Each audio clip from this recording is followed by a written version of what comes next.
Esta es una historia de pasión, coronas de oropel, canción protesta, depresión, acoso y adicciones. Así fue el maltrecho matrimonio de Amparo Muñoz y Pachi Andión. Amparo y Pachi se casaron el 16 de mayo de 1976 en la ermita del señorío de Andión, en Navarra. Ella tenía 22 años y él 28. La boda, celebrada al aire libre, por momentos parecía más una romería popular que un enlace religioso. A la ceremonia acudieron más de 5.000 personas e incluso fue retransmitida en directo por la radio. Hoy Amparo Muñoz y Pachi Andión se casan en Navarra. Ella luce un vestido de época romántica. A los novios se los ve felices y radiantes. Como era de esperar, la fama de los contrayentes había atraído multitudes. Ella era una de las mujeres más bellas del mundo, ratificada con el título de Miss Universo 2 años atrás y reconvertida en actriz de prometedora carrera. Él era uno de los cantautores más combativos, famoso por sus canciones contestatarias y su compromiso izquierdista. La pareja se había conocido solo 3 meses antes. Si bien era cierto que eran muy diferentes, ese día frente a la ermita, subidos en una tarima en medio del campo, vestidos de blanco y apasionadamente enamorados, formaban la imagen perfecta del atractivo y la felicidad. El cantautor y la Miss parecían símbolos de la nueva etapa de libertad y modernidad en la que acababa de entrar España. ¡Viva los novios! ¡Viva los novios! Pero no tardaría mucho en saltar todo por los aires. Concretamente, 14 meses.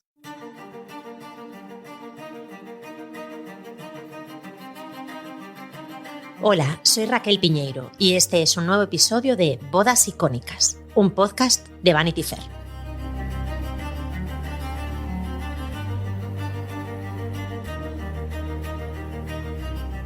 Amparo Muñoz y Pachi Andión.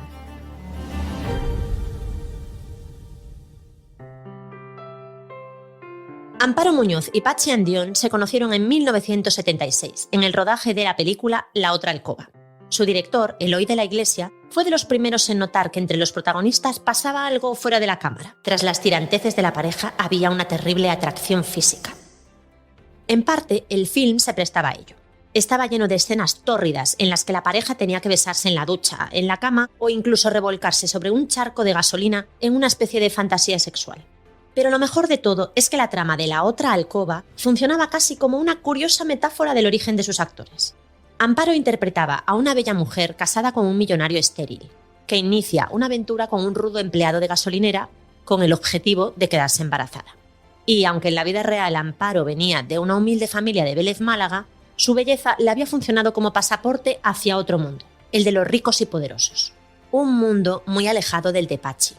Él procedía de un entorno que había sufrido la represión del franquismo de forma muy honda y encarnaba en aquellos días de la transición el ejemplo puro de artista rojo que clama contra la represión y pide libertad.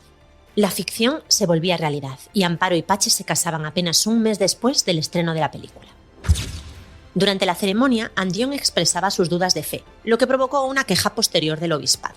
Estaba siendo coherente consigo mismo. El cantautor reconocería incluso haber militado en el FRAP, un grupo armado de extrema izquierda por el que había pasado 2 años exiliado en Francia.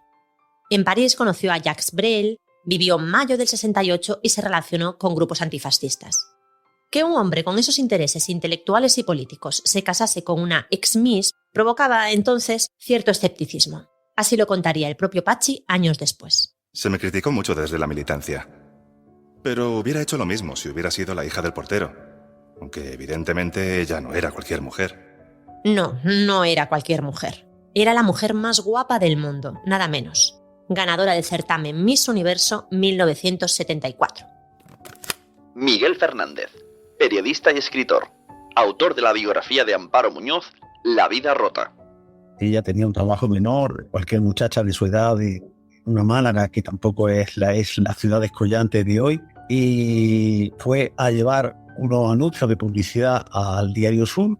Allí la abordó el director y le dijo: hay un concurso, un certamen de belleza en un pueblo en Vélez, Málaga, ¿por qué no te presentas? A ella le sonó bien y, aprovechando que sus padres habían salido de viaje, pues se plantó en Vélez, Málaga, sin demasiada expectativa. El acto estuvo conducido precisamente por María Teresa Campos. Allí se impuso con facilidad, recibió el título de Miss Costa del Sol, que incluía la presentación en Lanzarote al certamen de Miss España, pero Amparo siempre contó que ella no leyó esa letra pequeña del contrato, que se le contaron que tenía derecho como ganadora a un viaje a las Islas Canarias y que ella vivió todo el verano con esa ilusión. Cuando se presentó en la oficina de los organizadores del certamen a preguntar cuándo se marchaban a Canarias, y dijo: mira, te estábamos buscando la próxima semana y vas pero a participar como representante de la Costa del Sol en este certamen en Lanzarote. Amparo llegó a Lanzarote, sede del concurso de Miss España 1973, como una joven prácticamente anónima. Salió de allí elegida como la guapa oficial del país. En aquel momento, los fotógrafos y periodistas empezaron a rodearla, y no dejarían de hacerlo jamás. Ella misma lo recordaría así. Empecé a sacar mis armas, a ser consciente de mi sensualidad. Entre ese enjambre de cámaras comprendí que la belleza podía abrir todas las puertas. Qué ingenua fue.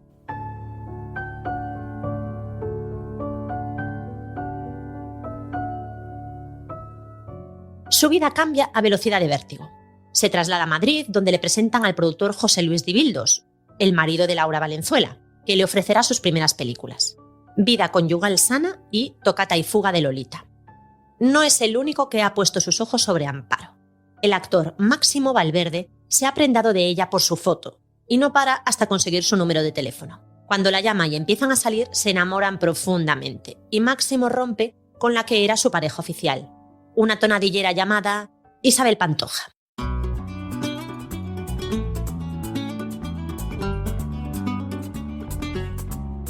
La carrera de Amparo como actriz continuaba viento en popa. Acababa de trabajar con Vicente Aranda en la película Clara es el precio cuando tuvo que cumplir el compromiso acordado con Miss España: viajar a Filipinas para el concurso de Miss Universo. A partir de los finales de los años 60, este grupo que organiza el certamen se lanzan a la aventura internacional y descubren todo un filón, que es convertirse en agentes de promoción para gobiernos que tienen un problema de visibilidad, de imagen exterior. El primer ensayo lo realizan en la Grecia de los coroneles y resulta todo un éxito. Eso no pasa inadvertido para un régimen como el de la familia Marcos, y piensan que es una ocasión extraordinaria para ellos desarrollar la misma campaña de promoción. Para eso hacen inversiones millonarias porque acondicionan hoteles, preparan avenidas, en fin, hay todo un río de oro, un río de dinero para que todo el país esté a punto para esos fastos, que además no se limitaban solo al acto mismo de la elección de la Miss, sino que conllevaban un programa de actividades previo con la recepción a las participantes, a los miembros del jurado, a una serie de invitados especiales, entre los que se encontraba en ese año de 1974 el yerno de Franco, el marqués de Villaverde. Todo pensado para que Filipinas durante un mes estuviera presente en las principales cabeceras periodísticas internacionales, ofreciendo una imagen de lugar paradisíaco, desarrollado, seguro, donde pasar unas estupendas vacaciones. Al llegar a Manila, Amparo se encontró con una nueva escala de lo ya vivido, que no era poco, porque para entonces ya había recibido ofertas para dedicarse a la prostitución de lujo en las altas esferas de Madrid. Pero lo de Manila iba algo más allá. En el certamen se celebraban orgías y bacanales entre las participantes y poderosos hombres de negocios y políticos. Aquello fue un espectáculo terrible para las mujeres, donde se humilló a las mujeres, donde los oficiales del régimen filipino ejercieron una especie de derecho de pernada sobre las participantes, en fin, donde todo fue muy lamentable, y ella tuvo la prudencia y la perspicacia para saberse escabullir de situaciones complicadas. Amparo no habla inglés, se siente sola y perdida en medio de un espectáculo tan grande. Pero acude en su ayuda una dama llamada Consuelo de la Riva de Preisler, que además resultaba que era familia de Isabel Preisler. Amparo iba ligera de equipaje, como iba sola, como no la acompañaba nadie. La mujer se presentó allí poco más que con lo puesto, con 2 vestidos de tal, pero no para poder cambiarse con la rapidez y la premura que exigía la sucesión de eventos que se iban desarrollando. Ella empezó a sentirse mal y a dejar de ir a cosas y tal porque no quería repetir el vestido que ya se había puesto el día antes o el día posterior. Mira tú por dónde que en uno de esos saraos se le acercó una señora, empezaron a hablar, la señora dijo, pues yo tengo una sobrina que vive en Madrid, que está casada con un cantante, pues yo estoy aquí mal porque no tengo mucha ropa que ponerme. Pues esto se arregla. Y esta señora la introdujo en lo mejor de la sociedad de Manila de la época y puso a un modisto a su disposición que la vistió a una velocidad de la centella, en fin, que ayudó a que las cosas fueron como ya sabemos que fueron. Va tejiéndose una corriente de simpatía hacia la chica española, como la llama incluso Imelda Marcos, y se produce el milagro. Miss Universo 1974 es Amparo Muñoz.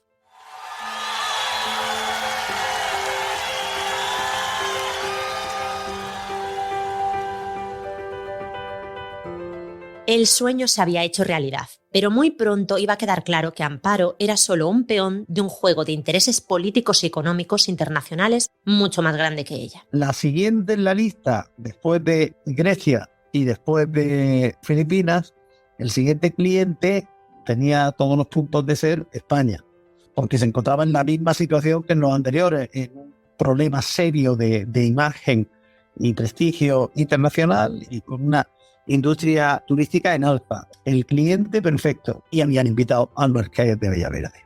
Entonces ocurre un hecho del todo inesperado y es la famosa flebitis del caudillo, la primera enfermedad seria que tiene el dictador, y a partir de ahí las autoridades del régimen se dan cuenta de que tienen un problema grave para mantener el orden. A ver, ¿con qué otra noticia podían solapar algo tan grave como la primera crisis seria de continuidad del franquismo? Bueno, pues Miss Universo, claro. Entonces se hicieron, porque luego lo reconocieron así, que se hicieron algunas gestiones por parte del Ministerio de Información y Turismo y del Ministerio de Exteriores sobre la organización, que ya hemos dicho que estaba toda receptiva a esperar noticias de España.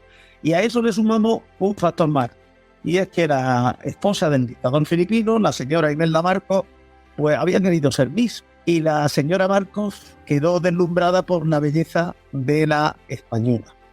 Pues la suma de todos esos factores ayudaron porque el gran factor fue la belleza, sin duda, de Amparo. Enseguida, Amparo descubrió que la fantasía que vendía Miss Universo escondía una manipulación y un control propios de una pesadilla. La pusieron bajo la tutela de una chaperona, una mujer encargada, en teoría, de protegerla, pero que en la práctica estaba allí para controlarla y evitar que hiciese nada que se saliese de un guión planeado al milímetro. Era solo una marioneta en manos de una empresa dispuesta a sacar todo el rédito posible del triunfo de la belleza. Ella, claro, cae en la garra de una organización que no conoce límites en su gestión y en su búsqueda del beneficio económico. Entonces, la Miss queda atrapada. A la Miss se la despoja por completo del menor derecho a la intimidad, del menor derecho a la vida privada, de la menor dignidad.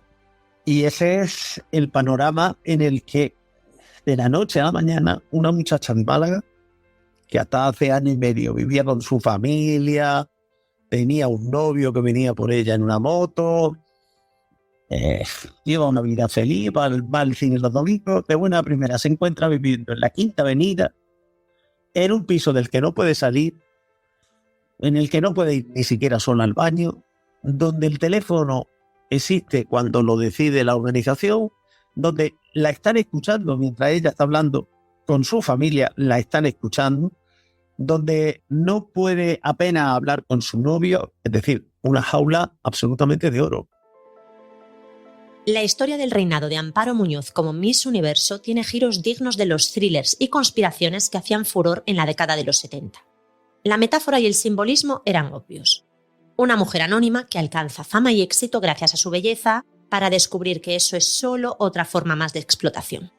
Y así lo supieron ver dos personajes inesperados que estuvieron a punto de intervenir en este drama, Jane Fonda y Angela Davis. Amparo consigue transmitirle signos de inquietud, de preocupación a su novio, a Máximo Valverde.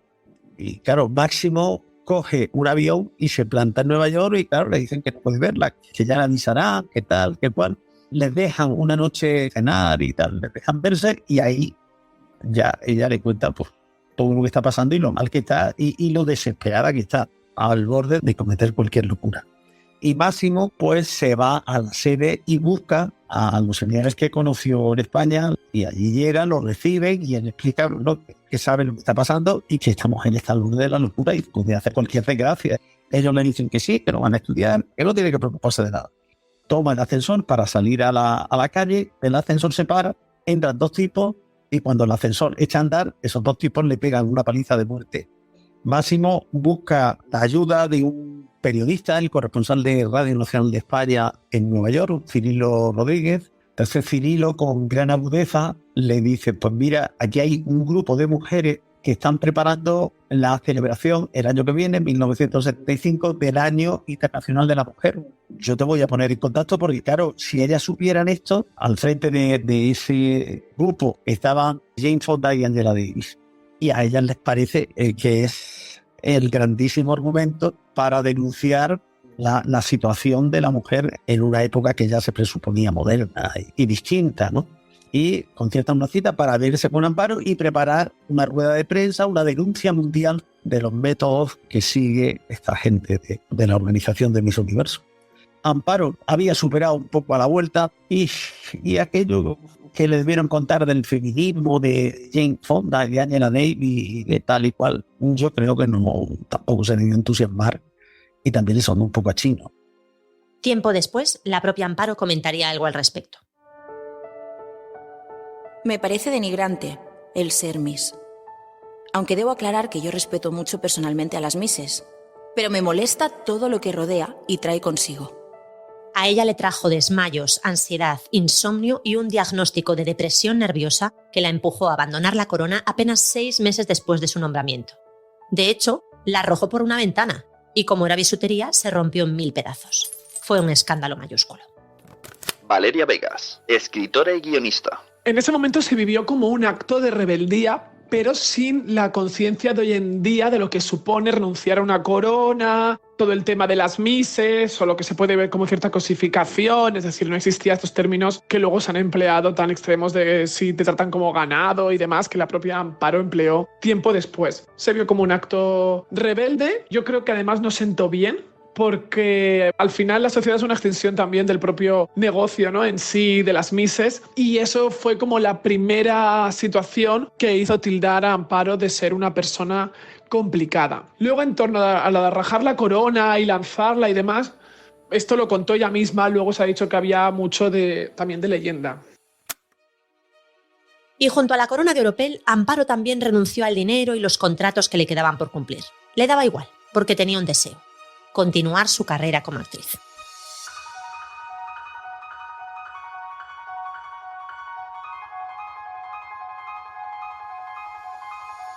Las películas que ya había rodado se estrenaron con el reclamo del título, abandonado, de Miss Universo.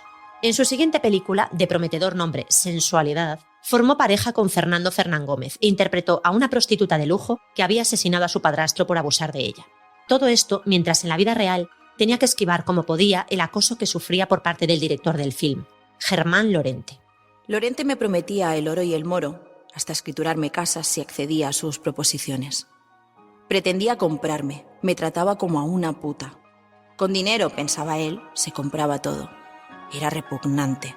Al final un día tuve que casi pegarle para que no se metiera conmigo en el vestuario. Ahí estalló el escándalo.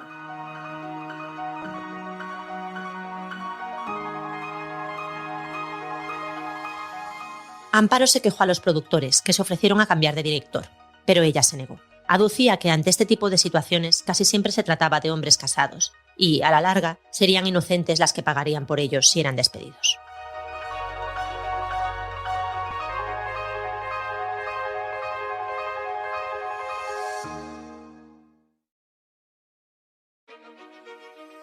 En el 76 llegó La otra alcoba, donde conoció al joven cantautor Patxi Andión, de 28 años. Él empezaba a dar sus primeros pasos en el mundo del cine. Parecía perfecto para encarnar a un héroe de clase obrera que es, en cierto modo, explotado sexualmente por una pareja de millonarios. Durante el rodaje, Eloy de la Iglesia los obligaba a repetir una y otra vez las escenas en las que sus personajes, como se decía entonces, daban rienda suelta a su pasión. Y acabó ocurriendo lo inevitable. En palabras de la propia Amparo, Pachi era muy atractivo. Vestía como muy de pueblo, con el pantalón de pana y la camisa a cuadros. Yo quería un compañero, un hombre bueno como mi padre. y pocas cosas encarnaban mejor el tropo de la masculinidad protectora y noble que un vasco de voz profunda con camisa de cuadros y pantalón de pana. Amparo cayó bajo su influjo, y el joven vasco también quedó prendado de ella. Ella rompió con Máximo Valverde y él con su pareja del momento, y se instalaron juntos en el piso alquilado de él, en El Rastro. Había una fuerte conexión física entre los dos, pero pronto quedó claro que, como pareja, Pachi y Amparo eran incompatibles. Él mismo declararía más tarde. Yo decidí casarme con una persona con la que entendí que se podía iniciar un proyecto de vida que, efectivamente, rápidamente se descubrió que no. Porque en 14 meses de matrimonio nos separamos 4 veces.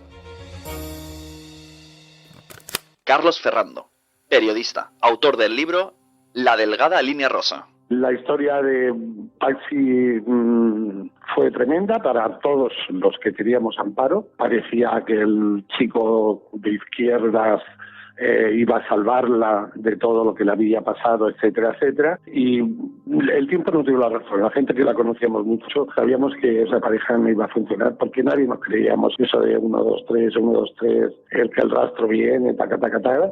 No lo queríamos nada porque era un señor que tenía muchísimo dinero. Y claro, lo que cantaba no tenía nada que ver con su estatus social. Aquello no podía durar porque eran claramente polos opuestos. Entiendo que les llevó cierta pasión sexual, animal, a juntarse y con la misma pasión y brutalidad a desjuntarse y a separarse. Porque parece ser que él le reprochaba a ella demasiadas cosas y no estaba muy conforme con lo que ella representaba, cosa que es un poco incoherente porque a la vez parece ser que es lo que él anhelaba de ella, ¿no? O deseaba poder cambiarla y no salió tal y como él deseaba. Amparo fue más concreta y dura en sus memorias. De Pachi solo tengo malos recuerdos. Se había casado para que yo fuera su esclava, para que no trabajara y me limitara a estar en casa esperándolo. Lo pisoteó todo. Mis ilusiones, mis inquietudes, mis anhelos, mi amor. Me anuló. Además, se produjo una siniestra coincidencia con lo que le ocurría a la protagonista de La otra alcoba. En la película, el personaje que interpretaba a Amparo sufría un aborto y a partir de ahí se desencadenaba una depresión. En la vida real, al poco de casarse, Amparo también se quedó embarazada y al tercer mes sufrió un aborto. Los primeros dolores se presentaron una noche. Como estábamos enfadados, no le dije nada a Pachi. Al tercer día no había forma de controlar la hemorragia. Tiempo después, Pachi declaró en una revista que en realidad no había sido un embarazo, sino una falsa alarma. Él sabía de sobra que estaba mintiendo. Con 22 años, la actriz cayó en una depresión y no encontró soporte en su ya renqueante matrimonio. Hasta llegó a apodar a su marido como el triste, porque según ella tampoco la apoyaba en su trabajo. Siempre me decía que yo no era una buena actriz y que lo único que buscaban los directores de mí era mi físico, que salieran pelotas. No me dejaba desarrollarme. En aquel momento me llovían los contratos, pero empezó a crearme una inseguridad tremenda diciéndome que era mala actriz. Me cortó las alas. Por su parte, en una entrevista concedida poco después, Pachi concluía. El matrimonio con Amparo fue una pesadilla. Una tontería de principio al final. Si es que me casé solo porque estaba muy buena y quería hacerle de Pigmalión. Que estudiara, que leyera. Quería que se pasase a mi bando. Pero no hubo manera. Fueron 10 meses espantosos. A pelea diaria. Con la pareja ya rota de forma inexorable, Pachi inició una relación con Gloria Moniz, una joven de la alta sociedad madrileña y exnovia de Palomo Linares, con quien acabaría casándose. Y Amparo empezó a salir con el director y productor Elías Querejeta, que fue, en sus palabras, una de las mayores influencias de su vida. Con el único director que yo sé que tuvo una relación fue con Elías Querejeta, que era productor y también director, y que se enamoró perdidamente de ella. Elías la salvó una temporada de los problemas que tenía de adicción Amparo. Sus 2 años de relación, del 77 al 79, pasaron desapercibidos para el gran público, ya que, a diferencia de lo ocurrido en su matrimonio con Pachi, Amparo y Elías apenas salieron en prensa. Formaron una pareja más o menos estable, en la que, un poco a modo de ese Pigmalión que había querido ser Pachi, él la animaba a leer, aprender y la protegía en lo profesional. La ayudó a conseguir papeles de más enjundia, como el de Mamá cumple 100 años, de Carlos Saura, que, según contaba la sincera Amparo en su autobiografía, tenía tan mal carácter que me refugié detrás de la silla de Rafael Aparicio, mientras él gritaba como un poseso. Para no dar más rodeos diré que, descompuesta, me cagué en las bragas. Estaba bien considerada como actriz. Amparo funcionó perfectamente en el cine. Aunque el romance de Amparo con Elías Querejeta terminó, él se mantuvo como un buen amigo el resto de la vida. Tras la ruptura con Elías se inicia un breve pero triste episodio en la vida de la actriz. Se enamora del mexicano Tomás Farcas, pero tiene una aventura con un piloto, del que se queda embarazada. Aunque Farcas se ofrece a hacerse cargo del niño, tras un ataque de celos en el que el piloto la amenaza, Amparo decide abortar. Tuve que pasar por la consulta de 8 médicos para poder abortar. Todos pretendían acostarse conmigo antes. Después del aborto, Farcas la rechaza y Amparo vuelve a Madrid. Es entonces, en el 81, cuando aparece Flavio Labarca, un dudoso empresario chileno de aspecto atractivo y en apariencia loco por ella. ¿Quién iba a sospechar que un hombre tan atento, tan cariñoso, tan diferente a los que había conocido hasta entonces, me haría descender hasta el abismo? En un viaje a Venecia, Flavio le ofrece una mezcla de heroína y cocaína sobre la lona de una góndola. No seas tonta, pruébala. No te va a pasar nada, verás lo bien que te sientes. Amparo la probó, sí, y la consiguiente adicción a la heroína marcó el resto de su existencia.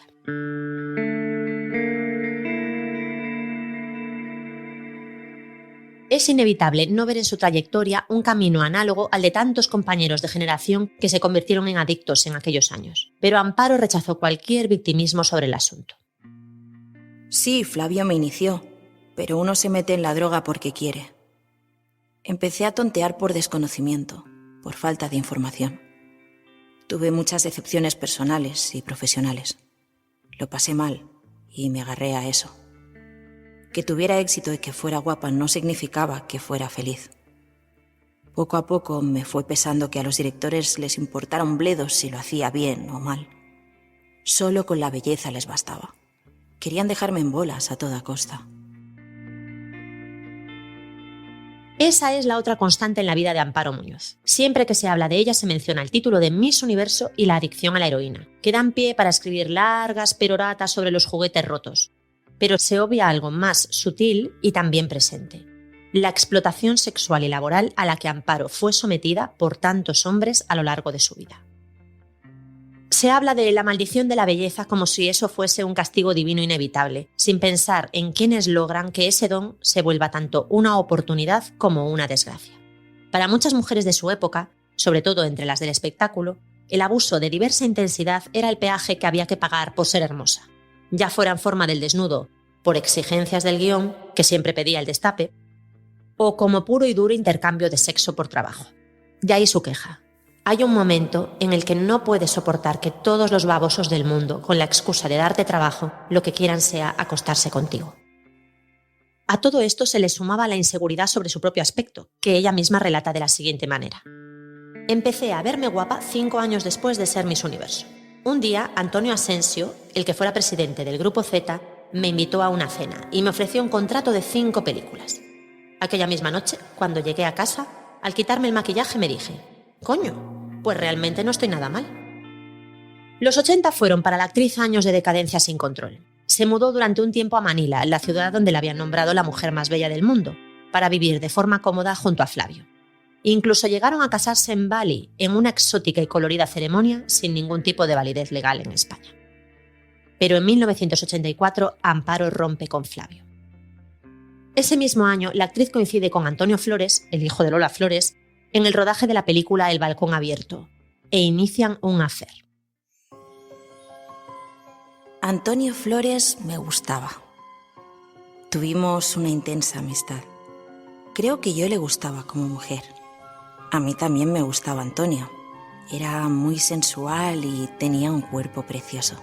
Esa relación entre Amparo y Antonio Flores realmente era un vínculo creado a través del peligro, de las adicciones, de una vida bohemia. de la melancolía y todo lo que podía suponer estar en el momento en el que estaban sus vidas. Amparo siempre dice que Lola le profesaba mucho amor y le hubiera encantado tenerla como nuera y demás. Esto también hay que cogerlo a veces siempre con pinzas, porque si Lola sospechaba que Amparo no fuese una buena compañía para Antonio, no lo habría deseado en ningún momento, ¿no? Porque Lola Flores al final también estaba muy al tanto de con quién se rodeaban sus hijos, sin ser ella una mujer nada pacata. También es verdad que luego se llevaron muy bien en el rodaje del Crimen de los Galindos, que rodaron juntas ellas en el año 86, 87, donde se juntaron Amparo Muñoz y Lola Flores, y por lo visto pues fue algo como de volver a reencontrarse felizmente, más allá de la unión que tenían a través de Antonio.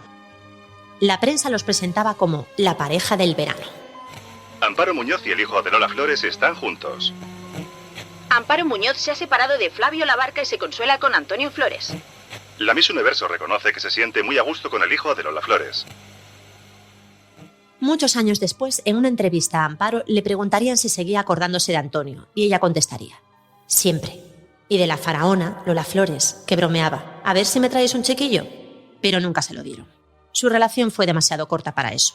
La cantante, además de aprobar su romance, también colaboró con Amparo en más de una ocasión para cuidar de su hijo Antonio. Así lo contaba la Miss en sus memorias. Una noche que cenábamos en la terraza de mi representante, estaba desencajado. De repente dio un salto. Quería lanzarse al vacío. Llamé a Lola. Otra vez fue ella la que me llamó. Antonio se acuerda de ti, quiere verte. Le encontré en su cuarto, estaba muy deprimido. Recuerdo perfectamente el tacto de su piel. Nos acostamos juntos. Al marcharme por la mañana se quedó dormido, con ese gesto dulce con el que le recordaré siempre. La relación con Antonio Flores acabó, pero no la relación de Amparo con la heroína.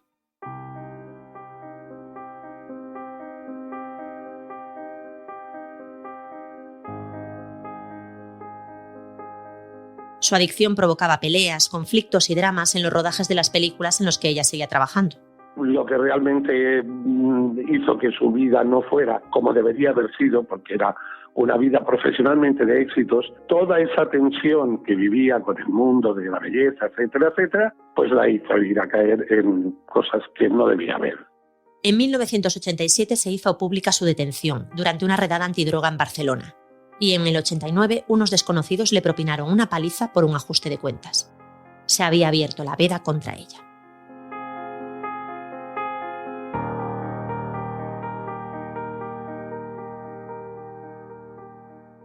En 1990, desde la portada del Ya, Rosa Villacastín afirmaba que Amparo Muñoz se estaba muriendo de sida. Y Tribuna se sumaba al rebufo con el titular: Pánico entre los famosos. En cuanto alguien tenía sida, se decía que era por las drogas. Eso es verdad. La vida tan descabalgada que tuvo Amparo, ahí sí que pudo ayudar. Pero desde luego no se coge el sida por las drogas, que yo sepa. La actriz tuvo que salir en La máquina de la verdad con unos análisis médicos para demostrar que la noticia era falsa. Pero aún así, aquel rumor le costó 8 años de quedarse en casa sin trabajar, aburridísima y con mermados ingresos. Ella misma contó que de ahí surgió la idea de una tercera boda con su novio de entonces, Víctor Rubio. Estábamos pasando por un momento económico muy difícil. Maika Vergara y su marido pensaron que la venta del reportaje sobre la boda podría proporcionarnos algo de dinero. Aceptamos, aunque luego me arrepentí muchísimo. Mientras estuvo conmigo no dio golpe. Con Víctor, Amparo logró dejar atrás la heroína. El problema es que la cambió por la cocaína, a la que él también era adicto. Cuando se separaron, en el 93, ella se desenganchó de todo de las drogas y se convirtió al budismo, llegando a trasladarse a un retiro durante meses para encontrar esa estabilidad que le había sido tan esquiva y que finalmente pareció alcanzar.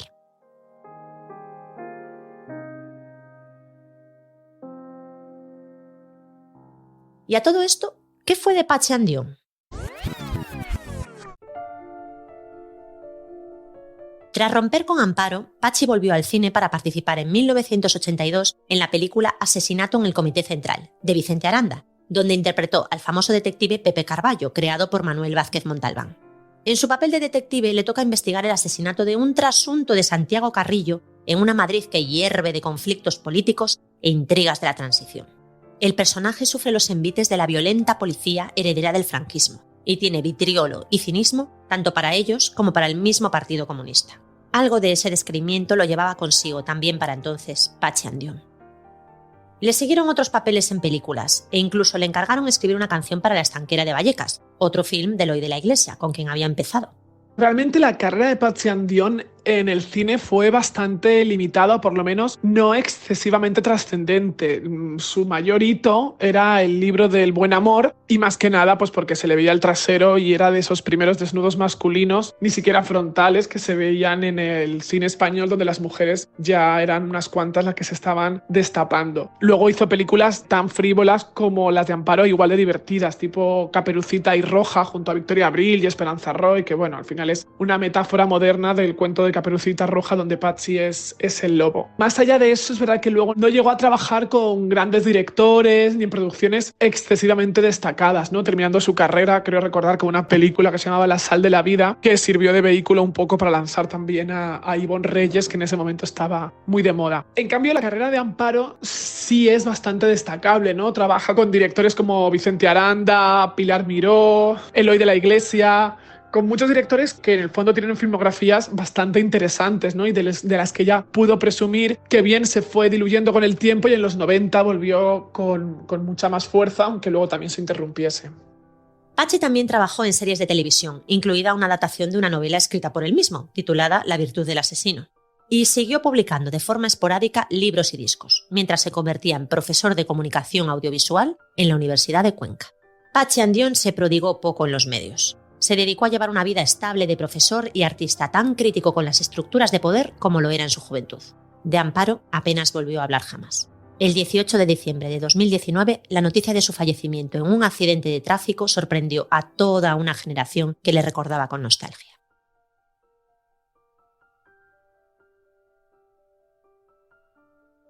A diferencia de los de Patxi, los últimos años de Amparo sí fueron mediáticos y agitados. Después de su conversión al budismo, apareció en películas como Familia, de Fernando León de Aranoa, que fue muy aplaudida por la crítica. A la vez que seguía frecuentando platos de televisión para hablar de romances del pasado o del presente, algunos tan llamativos como el que mantuvo con Rafa García, el hermano de Dinio. La vejez no fue benevolente con Amparo. Sufrió 2 aneurismas y tuvo que ser operada de una malformación en el cerebelo que casi la deja paralizada. Las cámaras la grababan tambaleante y deteriorada en su Málaga natal, delgada y consumida. La vida es muy justa y te da golpes para que aprendas, decía ella misma con resignada filosofía. Y sobre sus desamores, no eludía su responsabilidad. No todo lo que he vivido ha sido una mierda. Si he estado con ellos es porque me han hecho vibrar. Pese a los años de desenfreno vividos, su final no fue consecuencia directa del consumo de drogas, sino de un tumor cerebral que se la llevó en 2011, a los 56 años. Medios y público recordaron entonces sus años como la más guapa de España y del universo, evocando el estereotipo de la chica de familia humilde que logra alcanzarlo todo y acaba destruyéndose, lamentándose por esa juventud y lozanía perdidas. Aunque ella ya lo había expresado antes y de forma mucho más contundente. La belleza me abrió puertas, pero también me acercó al precipicio.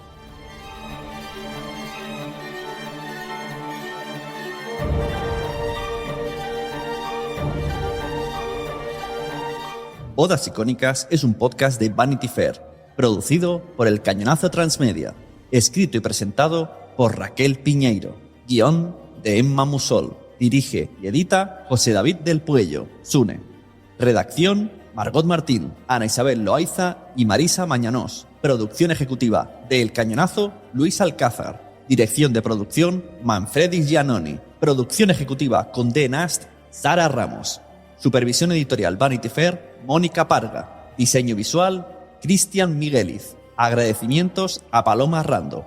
Con las voces de Lidia Amanda Montiel y Carlos Ruiz Pernías, grabadas en los estudios Lando, en Madrid. En este episodio han participado Carlos Ferrando, Miguel Fernández y Valeria Vegas. Muchas gracias por escuchar Bodas Icónicas, un podcast de Vanity Fair.